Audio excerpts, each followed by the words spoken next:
चलिए बच्चों, अब थोड़ा हम एम्बीडेंटेड न्यूक्लियोफाइल के बारे में देख लेते हैं, मतलब जिसमें दोनों जगह से अटैक होता है।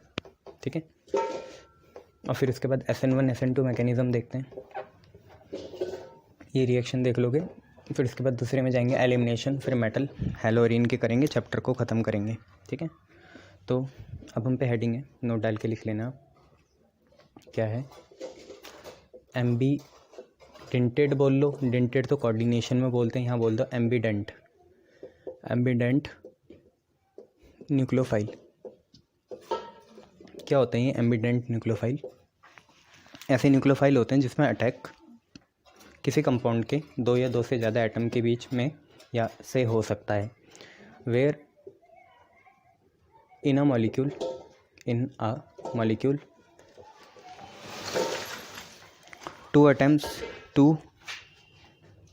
two atoms can attack the substrate कौन है? जैसे यहाँ हेलो एल्केन है। ठीक है, तो मॉलिक्यूल कौन है? यहाँ पे न्यूक्लियोफाइल है। ठीक है, अगर किसी मॉलिक्यूल में, किसी न्यूक्लियोफाइल में दो ऐसे एटम हैं कि जो दोनों ही ऐसे काबिल या एबल हैं कि वो सबस्ट्रेट को अटैक कर पाएँ, तो उसे हम बोलते हैं एम्बीडेंट न्यूक्लियोफाइल। जैसे क्या है, साइनाइड ग्रुप होता है। साइनाइड ग्रुप क्या है? आप ध्यान से देखो, C होता है और N होता है। देखो C पे होते हैं तीन बॉन्ड होते हैं, और नाइट्रोजन पे होता है लोन पेयर। तो ये जैसे मान लो आपका यहाँ पे कार्बन है। ठीक है, ये वही वाला सबस्ट्रेट वाला है, ऐसा है, ये सबस्ट्रेट है। अब इस पर अटैक कौन कौन कर सकता है? देखो, कार्बन पे ही ताकत है, कार्बन पे ताकत है, जो ये इसका एक इलेक्ट्रॉन ये रहा, ये इस पर अटैक कर जाए, ऐसे यहीं पे तो करना है। और नाइट्रोजन के लोन पेयर पे भी ताकत है कि यहाँ पे अटैक कर ले। तो यहाँ पे अटैक फ्रॉम बोथ एटम्स हो सकता है, अटैक फ्रॉम बोथ एटम्स, दोनों एटम्स के थ्रू अटैक हो सकता है। इसलिए इसे एम्बीडेंट न्यूक्लियोफाइल कहते हैं। ये अपना सबस्ट्रेट है, सबस्ट्रेट पे न्यूक्लियोफाइल के दोनों एटम अटैक कर सकते हैं, तो इसे एम्बीडेंट न्यूक्लियोफाइल कर सकते हैं। अगर C के थ्रू होगा तो उसे थ्रू C बोलेंगे, अगर N के थ्रू होगा तो थ्रू N बोलेंगे। ऐसे ही और होता है, जैसे नाइट्रो ग्रुप हो गया, नाइट्राइड ग्रुप हो गया, ऐसा तो उसे नाइट्राइड ग्रुप कहना चाहिए, बहुत से लोग उसे नाइट्रो ग्रुप कह लेते हैं। तो जो हमारा नाइट्राइड ग्रुप है, नाइट्राइड ग्रुप, वो क्या होता है? NO2 होता है, NO2। ठीक है, तीन ही बॉन्ड बना सकता है ये, एक बॉन्ड ऐसे रहता है, या आप इसे कोऑर्डिनेटली दिखा सकते हो ऐसे एरो करके। ठीक है, तो यहाँ पे भी जो हमारा सबस्ट्रेट है, ये चीज़ हेलो एल्केन सबस्ट्रेट, इस पर अटैक किसके थ्रू हो सकता है? इस पर अटैक, अच्छा यहाँ नेगेटिव भी आ जाता है, कोई दिक्कत वाली बात नहीं है। NO2-1 भी होता है, मतलब ये दो इलेक्ट्रॉन ऐसे जाए रहते हैं ये। तो अटैक यहाँ पे O के थ्रू भी हो सकता है ऐसे, और N के लोन पेयर के थ्रू भी हो सकता है ऐसे। तो थ्रू N थ्रू O दोनों तरीके से इस न्यूक्लियोफाइल से अटैक हो सकता है, तो इसे हम एम्बीडेंट न्यूक्लियोफाइल कहते हैं। तो दो एग्जांपल ऐसे हैं, ऐसे बहुत भी हैं और भी ज़्यादा हैं। एक और नोट देख लो आप, क्या है कि सिंस देखिए, since KCN is ionic, KCN क्या होता है? आयोनिक होता है। KCN टूटता कैसे है? KCN, ठीक है, एक बॉन्ड होता है, पतली सी लकीर होती है, ट्रिपल बॉन्ड यहाँ रहते हैं, आपको दिखाऊं तो K रहता है, CA रहता है, ट्रिपल बॉन्ड N ऐसे रहते हैं।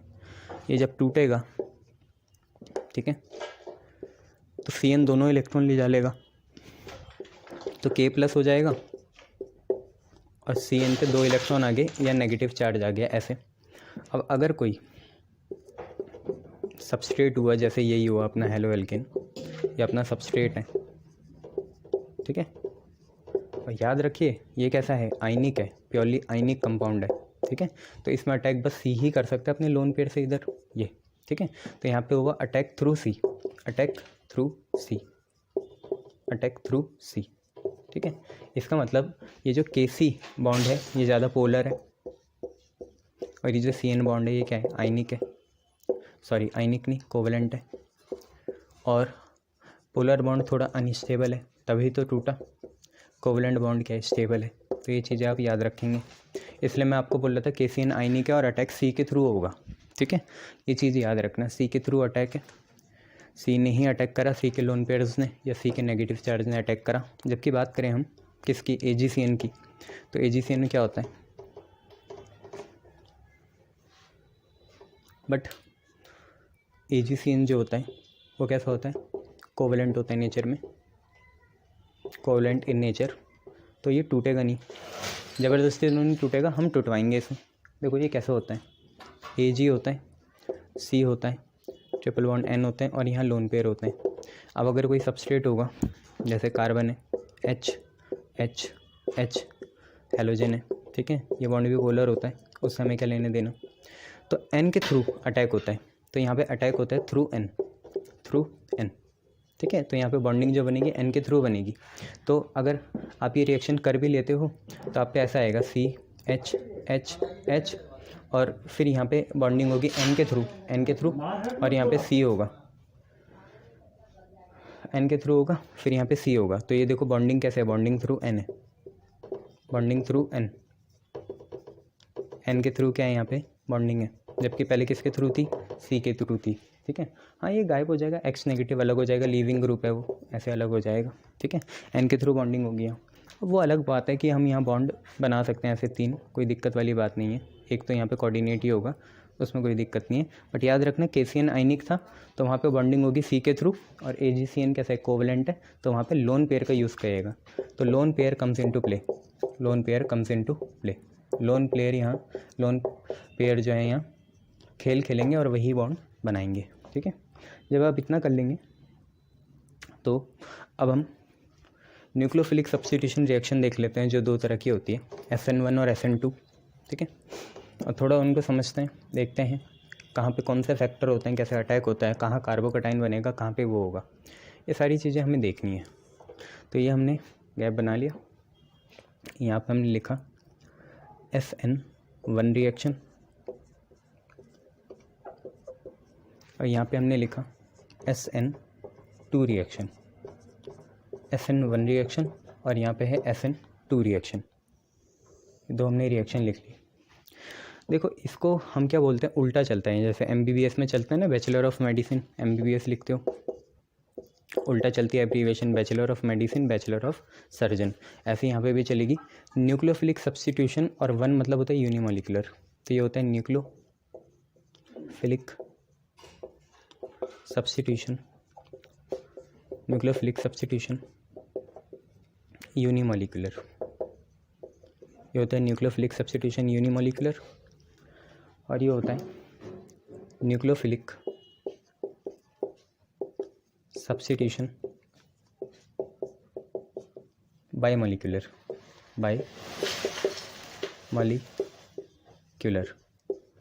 ऐसे चलता है, ठीक है। एक होता है न्यूक्लियोफिलिक सब्स्टिट्यूशन यूनिमोलिकुलर, सिर्फ एक ही कंसंट्रेशन पे डिपेंड करेगा, और यहाँ बायमोलिकुलर होता है, 2 कंसंट्रेशन पे डिपेंड करता है। तो यहाँ पे 2 चीज़ें होती हैं, एक सबस्ट्रेट होता है और एक न्यूक्लियोफाइल होता है। सबस्ट्रेट मैं आपको बता चुका हूँ, जिस पर अटैक करवाते हैं, न्यूक्लियोफाइल वो है जो अटैक करता है। वही उन दोनों की ही काइनेटिक्स देखनी है। पहले यहाँ देख लो, आपने ऑर्डर ऑफ रिएक्शन देखा है केमिकल काइनेटिक्स में, तो ये यूनिमोलिकुलर है, इसका मतलब ये फर्स्ट ऑर्डर को फॉलो करेगा और वो सेकंड ऑर्डर को फॉलो करेगा। तो it follows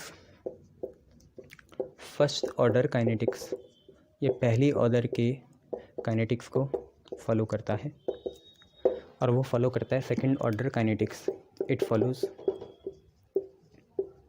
second order kinetics, ये सेकंड ऑर्डर के काइनेटिक्स को फॉलो करता है, वो फर्स्ट ऑर्डर के काइनेटिक्स को फॉलो करता है।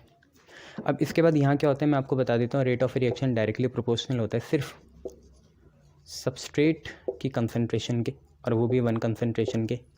न्यूक्लियोफाइल की कंसंट्रेशन पे डिपेंड नहीं करता, इसलिए यहाँ 0 लगा देना है, ठीक है।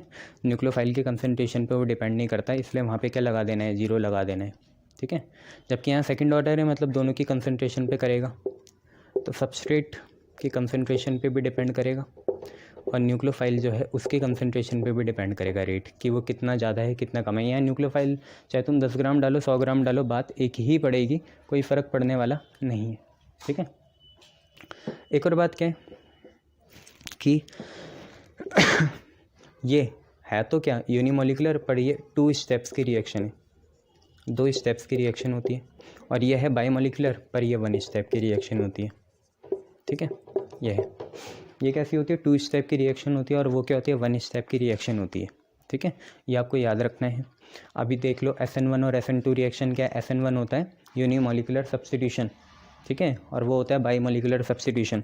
यूनिमोलिकुलर सब्स्टिट्यूशन मतलब क्या है, मॉलिकुलरिटी 1 नहीं है, वो फर्स्ट ऑर्डर काइनेटिक को फॉलो करेगा। उसमें रेट ऑफ रिएक्शन सिर्फ सबस्ट्रेट के कंसंट्रेशन पे डिपेंड करेगा, न्यूक्लियोफाइल की कंसंट्रेशन पे नहीं करेगा।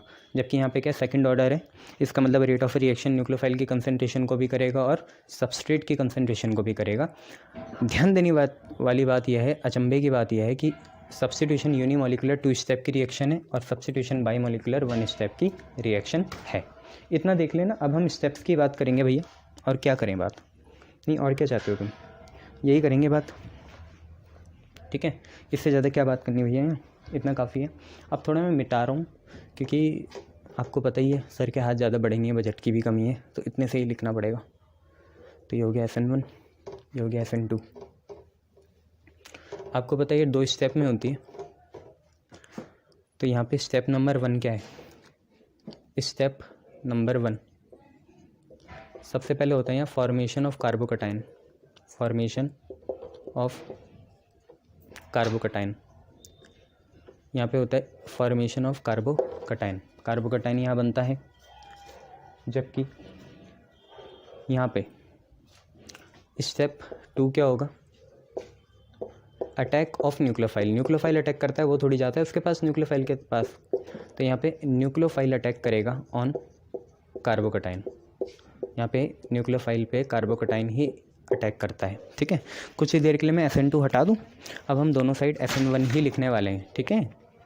SN1 ही चलेगा, पहले SN1 को ख़त्म कर लेते हैं, फिर दोनों को समझते हैं ओरली। तो सबसे पहले क्या है, कार्बोकटाइन फॉर्म होगा और दूसरे में न्यूक्लियोफाइल अटैक करेगा किस पे, कार्बोकटाइन पे। देखो कार्बोकटाइन फॉर्म होना मतलब देखो पहले से वो स्टेबल है, और कार्बोकटाइन मतलब कार्बन पे पॉजिटिव चार्ज आ जाना, मतलब उससे कोई इलेक्ट्रॉन भाग जाने उससे। तो वो क्यों भगाना चाहेगा, इतने आसानी से क्यों देगा वो कार्बोकटाइन बनेगा ही क्यों, वो पहले से स्टेबल है भाई। हेलो एल्केन पहले से स्टेबल है ना, वो इतनी आसानी से तो कार्बोकटाइन बन नहीं पाएगा, इतनी आसानी से तो वो अपने लिविंग ग्रुप या हेलोजन को छोड़ेगा नहीं। तो इसलिए ये स्टेप होता है स्लो। कैसा होता है, स्लो। बट एक बार वो कार्बोकटाइन बन गया, अब वो है विचलित, बेचैन है, अब उसे जल्दी से जल्दी स्टेबल होना है, तो वो जल्दी से जल्दी अपने ऊपर न्यूक्लियोफाइल का अटैक करवाएगा, मतलब ये स्टेप होता है फास्ट। एक बार वो पहले से स्टेबल है, मान लो C है, H है, H है, H है और हेलोजन है, ये पहले से स्टेबल है। आप चाह रहे हैं ये हट जाए, ये नेगेटिव हो जाए, ये पॉजिटिव हो जाए, मतलब ये कार्बोकटाइन बन जाए। तो ये इतनी आसानी से होने थोड़ी देगा, बहुत बहाने, मतलब बहुत नक्शेबाजी करेगा, ये बहुत नखरे मारेगा, इसलिए वो स्लो स्टेप है। बट जैसे ही ये पॉजिटिव चार्ज आ जाएगा तो अब तो इसे बेचैनी हो गई कि यार मेरे से एक नेगेटिव चार्ज वाला लिविंग ग्रुप हेलोजन चले गया, अब जल्दी से जल्दी मेरे पास कोई अटैक कर जाए जो खुद भी नेगेटिव चार्ज का हो, मतलब न्यूक्लियोफाइल हो, तो वो फास्ट स्टेप होता है। और याद रखना रेट हमेशा स्लो स्टेप से ही निकलता है, ये आपने कॉम्प्लेक्स रिएक्शन में भी पढ़ा था। तो स्लो स्टेप जो कि कौन सा है, फर्स्ट वाला है, is a rate determining step, वही रेट को डिटरमाइनिंग करने का स्टेप होता है। तो slow step 1 is the rate determining step, ये आपको याद रखना है साहब, ठीक है। इतना आप याद रख लोगे। अब बस हम आपको बता के दिखाते हैं कैसे बनता है ये, ठीक है। तो किसी न्यूक्लियोफाइल का अटैक कराएंगे और ये दिखाएंगे बेसिक सी, जैसे रिएक्शन तो आपकी ये हो गई। अच्छा पहले एक नोट मैं आपको बता देता हूँ, मोस्ट स्टेबल कार्बोकटाइन, सबसे ज़्यादा स्टेबल कार्बोकटाइन जो होता है, कार्बोकटाइन मतलब कार्बन पे कटाइन आ जाना, मतलब पॉजिटिव चार्ज आ जाना। तो सबसे स्टेबल कार्बोकटाइन इज़ मोस्ट बल्की, सबसे ज़्यादा बल्की भी वही होगा। सबसे ज़्यादा स्टेबल कार्बोकटाइन क्या होता है, सबसे ज़्यादा बल्की होता है, ठीक है। इसका मतलब यहाँ पे स्टेबिलिटी ऑफ कार्बोकटाइन कैसी होती है वो देखो आप। स्टेबिलिटी ऑफ, गोली मारो उसे अभी रिएक्शन को, पहले यहाँ देखो स्टेबिलिटी ऑफ कार्बोकटाइन का ऑर्डर क्या है कि सबसे ज़्यादा स्टेबल कार्बोकटाइन क्या होगा, टर्शरी होगा भैया। फिर कौन होगा, सेकेंडरी होगा। फिर कौन होगा, प्राइमरी होगा। फिर कौन होगा, मिथाइलिक ग्रुप होगा, CH3+। तो सबसे स्टेबल कार्बोकटाइन ये वाला होता है, देखो C, एक alkyl group R1, R2, R3 या R डबल डैश और R सिंगल डैश आप ऐसे भी बना सकते हो, तो R dash R double dash, ठीक है, ये ऐसे यहाँ पे आ गया प्लस, ये है 3 डिग्री या प्राइमरी, ये सबसे ज़्यादा स्टेबल होगा। फिर इसके बाद कौन होगा स्टेबल, फिर इसके बाद स्टेबल होगा सेकेंडरी, तो क्या होगा, C होगा, एक R होगा, एक H होगा, एक R डैश होगा, और यहाँ फ्री वैलेंसी होगी, यहाँ प्लस चार्ज आएगा, ये सेकेंडरी है। इससे कम स्टेबल कौन होगा, सबसे ज़्यादा स्टेबल तो प्राइमरी है ना कार्बोकटाइन, इससे कम स्टेबल क्या होगा, एक R हो, एक H हो, एक और H हो, यहाँ प्लस हो, ये है आपका, ये सॉरी टर्शरी है, सॉरी बच्चों, ये क्या है टर्शरी। टर्शरी क्यों बोल रहे हैं, क्योंकि इसमें 3 अल्काइल ग्रुप हैं, कल ही हमने देखा था, ठीक है, 3 अल्काइल ग्रुप हैं इसलिए टर्शरी है, 2 अल्काइल ग्रुप है सेकेंडरी है, और ये 1 डिग्री या प्राइमरी है। और सबसे लीस्ट स्टेबल जो होता है वो होता है आपका मिथाइल ग्रुप, जब एक भी हेलोजन ना हो, सारे क्या हों H हों, तो CHH और यहाँ प्लस हो, ये होता है मिथाइल ग्रुप, मिथाइल, ये सबसे लीस्ट स्टेबल होता है, ये लीस्ट स्टेबल है, ये मोस्ट स्टेबल है। और यहाँ पे कार्बोकटाइन बनना है तो बढ़िया ही बने ना, सबसे ज़्यादा मोस्ट स्टेबल हो, सबसे ज़्यादा SN1 की रिएक्टिविटी 3 वाला शो करेगा, फिर 2 करेगा, फिर 1 करेगा, फिर मिथाइल करेगा, क्योंकि SN1 की सोल ही ये है, SN1 की सोल ही ये है कि सबसे स्टेबल कार्बोकटाइन बने, और सबसे स्टेबल कार्बोकटाइन होता है 3 डिग्री वाला। तो सबसे ज़्यादा इस रिएक्शन को फेवर कौन करेगा, सबसे ज़्यादा इस रिएक्शन को फेवर कौन करेगा, 3 डिग्री करेगा, फिर कौन करेगा 2 डिग्री, फिर कौन करेगा 1 डिग्री, फिर कौन करेगा मिथाइल करेगा, ठीक है, तो आपको ये याद रखना है। चलिए देखिए थोड़ा रिएक्शन देखिए इसकी, फिर आगे की बात करेंगे। रिएक्शन देखिए क्या है, रिएक्शन कुछ ऐसी है कि यहाँ पे क्या हो, यहाँ पे बेसिक सी रिएक्शन देखिए, फिर स्टेप बताता हूँ। जैसे हम टर्शरी ही अल्काइल हैलाइड ले लेते हैं, तो C है, और C पे CH3 होल थ्राइस आ जाएगा, तो C, फिर CH3 होल थ्राइस, और फिर यहाँ पे लेटर से ब्रोमीन ले लें, ये है आपका tertiary halo alkane, 3 degree alkyl halide है ये, या टर्शरी हेलो एल्केन है। इसमें किसी न्यूक्लियोफाइल OH माइनस को रिएक्ट कराएंगे, रिएक्शन होगी 2 स्टेप में होगी, मैं सीधा दिखा रहा हूँ क्योंकि ये रिएक्शन स्टेप नहीं है। तो होगा क्या, Br भाग जाएगा, OH यहाँ अटैक कर जाएगा, इधर क्यों करेगा, इधर करेगा, ठीक है, ये तो जुड़े हुए हैं उस पर, कार्बन की 4 वैलेंसी ने, 3 मिथाइल की 1 ब्रोमीन की, तो आप पे बनेगा CH3 होल थ्राइस OH, ठीक है, ये आपका सबस्ट्रेट भी है, और ये आपका प्रोडक्ट बन गया नेक्स्ट, और दोनों की ही कंसंट्रेशन पे डिपेंड करेगा, और Br माइनस आपका लिविंग ग्रुप हो जाएगा, Lg लिविंग ग्रुप, ठीक है, ये आप चीज़ें याद रखिएगा। चलिए देखिए स्टेप 1 स्टेप 2 देखिए कैसे होगा। स्टेप 1 क्या है, फॉर्मेशन ऑफ कार्बोकटाइन, कि कार्बोकटाइन बन जाए, ठीक है, कार्बोकटाइन फॉर्म हो जाए, सबसे पहले हमें ये देखना है, ठीक है। तो कार्बोकटाइन बनाते हैं, ये देखो क्या है, C है, ऊपर क्या है, मिथाइल है, इधर भी क्या है, मिथाइल है, इधर भी क्या है, मिथाइल है, और फिर बच्चे यहाँ पे क्या है, ब्रोमीन है। पहले स्टेप इक्विलिब्रियम में रहता है, वो स्टेप होता है फ्लो, और यही होता है रेट को डिटरमाइन करने वाला स्टेप।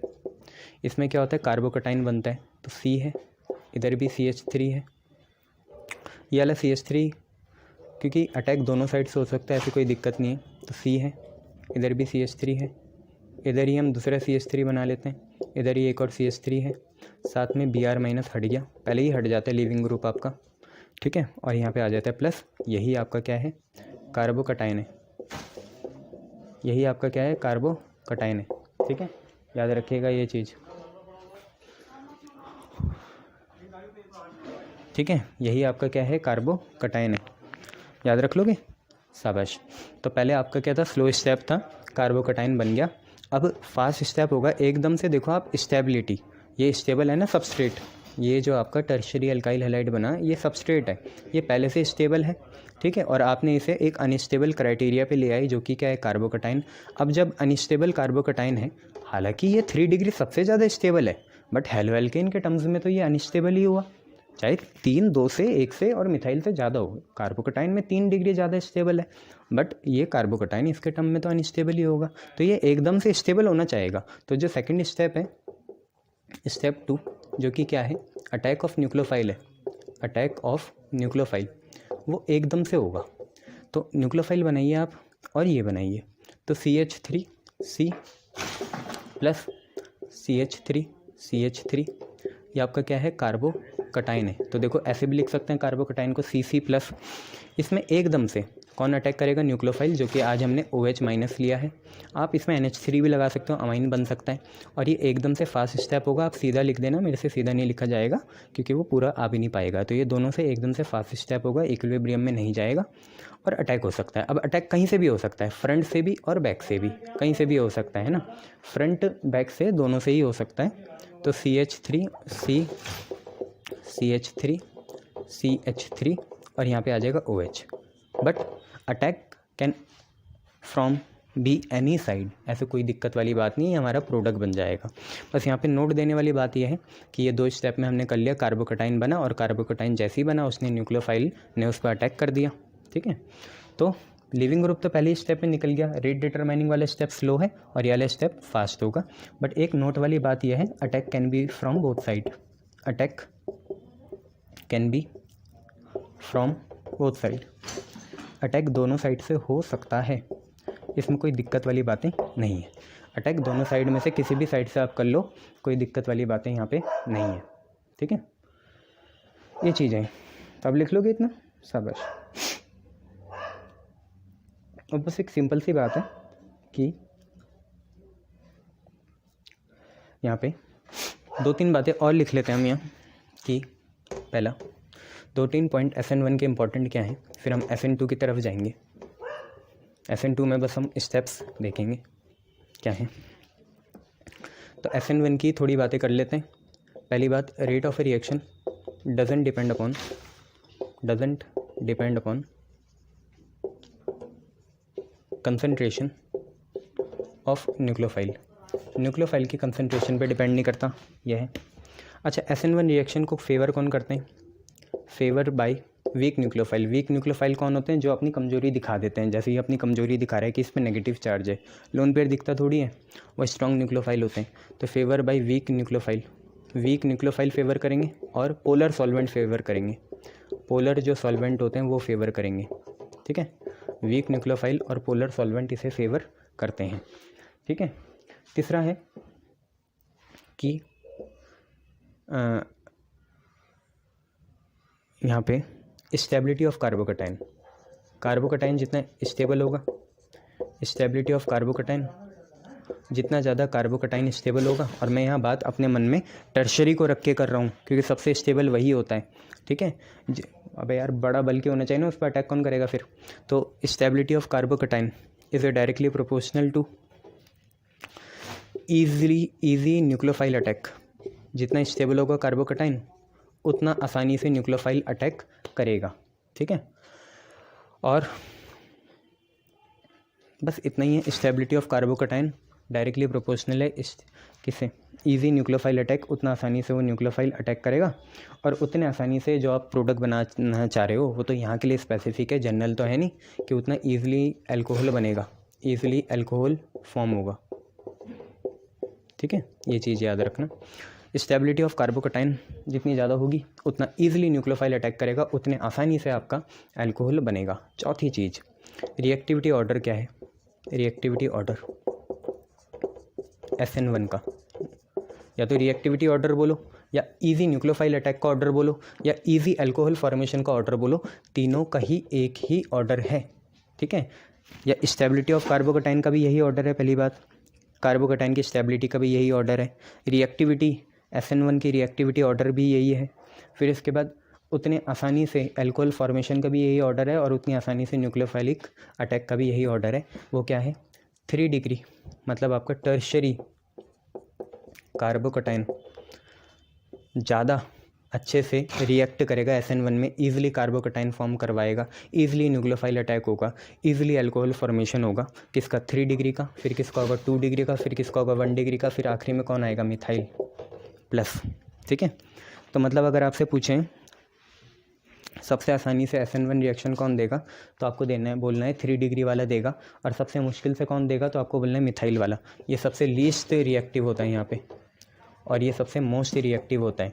3 डिग्री वाला सबसे स्टेबल कार्बोकेटाइन होगा, सबसे आसानी से न्यूक्लियोफाइल का अटैक करवा देगा अपने ऊपर, सबसे आसानी से अल्कोहल का फॉर्मेशन कर देगा और सबसे ज़्यादा स्टेबल भी होगा। ठीक है, तो ये SN1 की बात थी। इसे वीक न्यूक्लियोफाइल फेवर करते हैं और पोलर सॉल्वेंट वाले भी फेवर करते हैं। अब यहाँ पे एक ही फैक्टर डोमिनेट करता है कि पॉजिटिव चार्ज वाली जो स्पीशी बनी है आपकी, जो कि कौन है, कार्बोकेटाइन, वो कितनी ज़्यादा स्टेबल है। ये सारी चीज़ें जो ये पॉजिटिव नेगेटिव चार्ज आता है, ये होता है इलेक्ट्रॉनिक फैक्टर। कौन सा फैक्टर, इलेक्ट्रॉनिक फैक्टर। तो SN1 या इन SN1 reaction electronic factor dominate, electronic factors जो होते हैं वो डोमिनेट करते हैं। बिल्कुल याद रखेंगे आप, इलेक्ट्रॉनिक फैक्टर्स क्या करते हैं, डोमिनेट करते हैं SN1 रिएक्शन को। कौन से इलेक्ट्रॉनिक फैक्टर्स क्या करते हैं, डोमिनेट करते हैं।